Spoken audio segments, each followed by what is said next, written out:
તો નમસ્કાર ખેડૂત મિત્રો, હું વિજય પરમાર.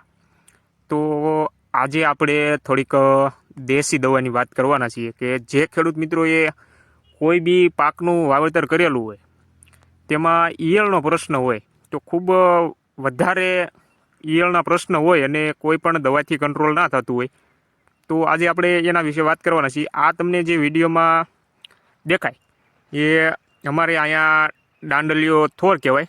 જે આ થોરમાં ખીર હોય, ખીરનો ઉપયોગ કરીને તમે ઈયળમાં સારું એવું રિઝલ્ટ મેળવી શકો છો. હું તમને નજીકથી બતાવું કે જે આ રીતના આમાં ખીર નીકળે. આ તમારે એક પંપમાં 40થી 50 ml જેટલું આપી દેવાનું છે, એટલે તમને ઈયળમાં બહુ સારામાં સારું રિઝલ્ટ જોવા મળે. ઘણા ખેડૂત મિત્રોને તુરમાં પણ અત્યારે હશે અને એમના માટે બહુ બેસ્ટ છે. તુવેરમાં ઈયળના ઘણા પ્રશ્ન હોય અને ઈયળ ના જતી હોય તો તમે આનો ઉપયોગ કરી શકો છો અને સારું એવું રિઝલ્ટ મેળવી શકો છો.